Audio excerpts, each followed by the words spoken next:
Hey, I just got back from Lake Guntersville Bassmaster Elite Series. On Lake Guntersville, we ended up in 21st place. After the first day, we were in 57th place. I only had 12-13 on day one. Bumped up a little bit better. Had, I think, 14-8 the second day. Jumped up into that top 48 cut in 47th. And then on day three, we dropped 18-8. And you want to know how I caught all these fish, I'm going to tell you right now. I'm going to tell you all the baits, all the tackle. This is the Elite Tools from Lake Guntersville. And really the heavy lifting for me came on a deep crankbait. Day one, I really wanted to commit to just deep cranking, but I'd only found a couple schools of deep fish. The majority of fish are just not out yet on, on Lake Guntersville. A lot of fish are still shallow. They have a ton of grass there right now. That's just keeping a lot of the fish shallow. But the day one, I caught 4 keepers on this right here. Is the Spro Little John DD in cellmate color. It's the 70 size.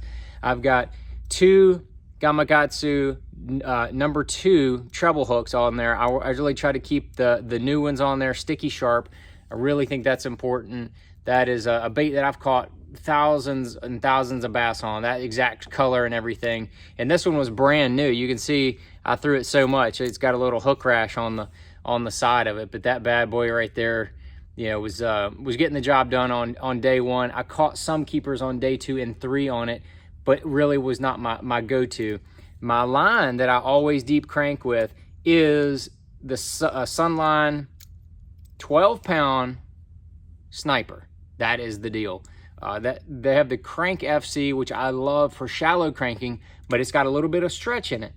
I want the least amount of stretch possible when I'm making those long casts, reeling that crankbait down, and then those fish bite it. I want very little stretch so I can get a real positive hookup on there. And the other big key to deep cranking is having the right rod. This is the new John Cashin rods, John Cruz Icon Series deep crank rod. And I absolutely love this 7-foot 11-inch. It's a medium heavy, but it's definitely very parabolic action. It's got the microwave guides on it. You can see this has got the microwave guides on it, American Tackle Company. Just very top end components on it. But then the reel that I was using is the only Shimano in my whole lineup. Everything else is Daiwa. I was trying the Corrado DC, and I really liked it. This is the 7-4-1 because I wanted that big handle on there. That reel, if you get just any kind of a puff of wind behind you, that little digital control board in there really sings it out there about 1.25 miles. And technically, I didn't measure it, but I'm pretty sure it's right around that 1.25 miles length. It really bombs it out there, and that's a big part of deep cranking. I've deep cranked with a number of different reels. I haven't found the one that is I can just say hands down this is the one, but this one's really good. That 7-4-1 is not ideal because it's a little more resistance in when you crank it. I really think speed also triggers some of those bites deep cranking, and that higher gear ratio helps get that bait faster with a little less effort, but still it's just harder resistance. It's a higher gear ratio. It's just a little more resistance, but that longer handle on those big paddles, they help it. But that's kind of the deep crank for that Spro Little John DD. And then, man, day one, things got a little tough in the afternoon. You know what I'm saying? It definitely was getting tough. So I had to go shallow and started fishing some kind of spawning areas, and I picked up the Missile Baits 48. It's got a little belly weighted hook. It's a 3/32 ounce weight. I can't remember the brand on that belly weighted hook. I think it may be like the one they designed for a Senko with the owner maybe. But anyway, it's a real lightweight. It's a lighter weight hook, which is what I like, because we're talking 14-pound Sunline shooter is the line here, 14-pound Sunline. And then, of course, the Daiwa Tatula 100. It's got the 8-to-1 high gear ratio. On this kind of deal, most bass bite it. A lot of times they'll be coming at you. You need to reel up all that slack. I've got 7-foot Cashin heavy action worm rod. This is the I don't even have my glasses on, M8447. I can't really see it. I know that's what it is. 7 foot heavy action, but it's not too stiff. I love this rod. I've caught zillions of fish on this rod. Really like that. That setup is really key for that 48 with that little hook on there. It was real windy on day one, so I wanted that little extra weight to help get that bait down faster. And I feel like also it didn't let those bass look at it too long. That thing was sinking right down in front of them, and I probably caught 4 or 5 keepers on this, called up a few times to get to that 12, 13 I had on day one. So day two, I go out there and I said, you know what? I'd been throwing a Zero Spook, actually it was a Teckle Nick Knocker, the Vixen, they're very similar baits. And I caught some in practice. That really petered out during the tournament. I caught 1 keeper the first day on that, and that was the only keeper I caught on the whole tournament. I didn't even weigh that fish. I called it later on. It was just a keeper. So that's why I'm not even showing you that. But on day 2, I started out cranking again. I caught a couple keepers on my trusty cellmate, but then real quickly it got sunny and it was slick early in the day on day 2.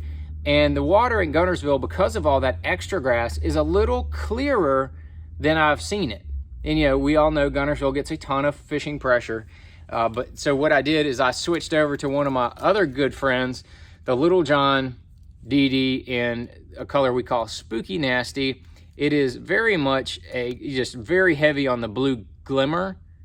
It's basically like a nasty shad, but totally translucent, and it's got a lot of blue glimmer on it. I've caught a lot of fish in clear water lakes cranking this color right here. I absolutely love it. And this is, in fact, when I dug it out and tied it on day 2, it was the bait that I threw, I think it was 2 years ago up at St. Clair when I was cranking those deep smallmouth in, you know, super clear water. They would absolutely wreck it. And with those smallmouth, I actually put on an extra split ring on the back. So I still have that extra split ring on the back. I just left it on there. I felt like that helped get a few more fish in the boat you know, for me.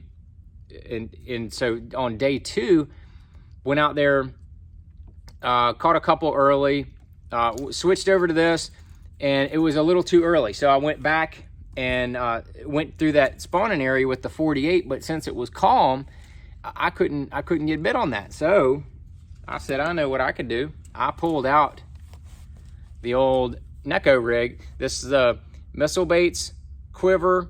This is the 6.5. I was actually throwing the 4.5 on day 2, throwing that 4.5 in the watermelon red core. Just a really good looking little color. And this is the one I was throwing deeper, so I had a 3/16 on there. But I was throwing a 1/32 ounce weight. Had the Gamakatsu G Finesse hook on there. That's the split shot drop shot hook, but it's the G Finesse version. That is a 2-aught size. And I was just harpooning it right through the side of that quiver, 4.5. I was using the Blutonium. Actually, I was using the Blutonium, and then I switched over to the watermelon red core. And then when I went deeper on day 3, I was trying to catch some on this watermelon red core, but I didn't have any luck. But the rest of the setup is a 10-pound Sunline Sniper leader. It's about a 20-foot leader to Sunline X Plasma braid, 12-pound. I like that lime green. I love that color. 3,000 size Daiwa ballistic reel. That is a money reel. And then of course I had that. Anytime I fish a Neko rig, I've got it on the Cashin rods, drop shot rod. It's a 7-foot 4-inch rod, but it's tail weighted. It's butt weighted. So when you throw that out there and you're working that Neko rig with the rod tip up, you've got that tail weight in the rod to help keep it balanced. Makes it a lot easier to fish. Love that setup right there. That really kind of bailed me out on day 2 because I caught 4 keepers on it day 2, including a 3-something. And I thought, man, I'm getting close. I need one more good bite. So on day 2, I went back out to cranking and ended up catching a fish that was about 3 3/4. I think it weighed 312 when I put it on the scales on old bad boy right here, on old Spooky Nasty. And this is exactly the same setup as the other rod. Same Cashin deep crank rod, the Icon, same Shimano Corrado DC, and the same 10-pound Sunline Sniper FC. Love that combo right there. So then on day 3, went out, squeaked into the cut on day 3, went out there. I said, I'm gonna fish close by, catch a couple retreads, maybe get started. And I did. I actually, in the first hour, I had pulled out, there's this little grass hump, and I was fishing that grass hump with this little Ned rig. It's the 1/16 ounce Ned ball head. You see that VMC hook in there. It's got that VMC hook, dude. When they get on that bad boy, they don't come off. And then I had the little Missile Baits Ned Bomb, and that's in Hillbilly Magic. I wanted a little bait fish looking color, because what I was doing is I had this on 8-pound leader.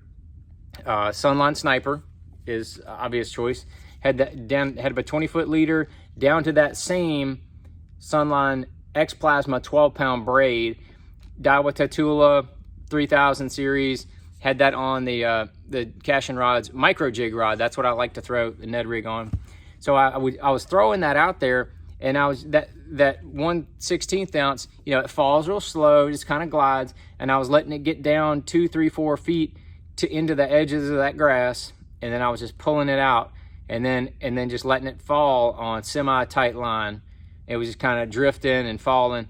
I caught 6 fish in the first hour, had 2 keepers, had 4 shorts, had one that was really close, but I put him back because if I had to weigh that fish, I was not going to have that good of a day anyway. So I went ahead and put him back, and had 2 keepers when I left there. And I said, you know what? The only way to catch a good bag on day 3 is going to be to crank. So I went to my first spot. I cranked old Cellmate around.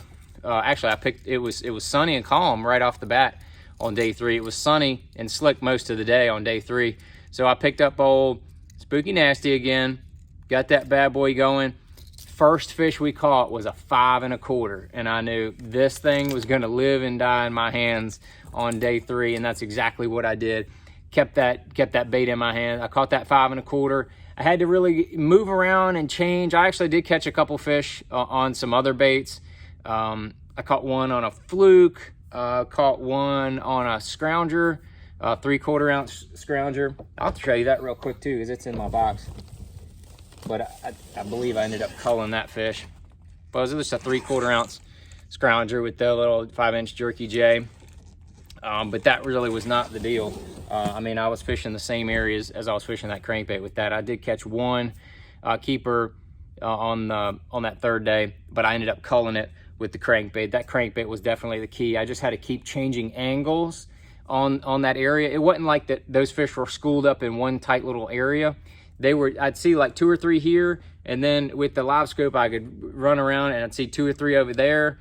And then when I idled over these areas with the Humminbird and Lowrance, I could see those fish were scattered. It wasn't like they were bunched up. I'd see just real scattered dots. Every once in a while I'd see like 6 or 8 white bass that were a little bit further up off the bottom, but I could tell those fish were scattered. So I just kept changing angles. I fished a complete circle all the way around that place. I did it twice. Fished a circle all the way around it, hitting those things at different angles, and ended up catching 6 or 8 off of a couple places. Just like I said, just changed up angles, but mostly everything came on that Spro Little John DD, and that's what when it's sunny and calm, that is real hard to beat. Early in the day, even right now, early in the day, I would probably stick with that Cellmate color. I think that's going to stand out a little bit better early in the day, or if you have cloudy conditions, that's going to be the one until that water gets back to its normal Guntersville green. That beautiful dark green is what Guntersville usually is, but it's a little on that clear side on the lower end. But the lake has the appearance of looking real healthy, but the numbers and the bite is still a little bit off. Hopefully Guntersville will continue to rebound and come back and have some good spawn seasons, and hopefully be back to the Guntersville of old, where it took over 20 pounds even just to make the day 3 cut, over 20 pounds a day to make the day 3 cut. But it's a lake that I love. I love Guntersville, and I hope everybody gets a chance to go down there and sample some of that fishing if they ever get a chance. So that's my Lake Guntersville Elite Tools. If you want to see all of these baits in action, be sure to tune in to my next video, the vlog video. You're gonna see all of the action of the tournament, all 3 days. I'll give a little commentary in between each day so you can follow along and actually see all of these baits in action. So if you have any questions, drop them down there in the comments. I appreciate everybody watching. Thank you very much.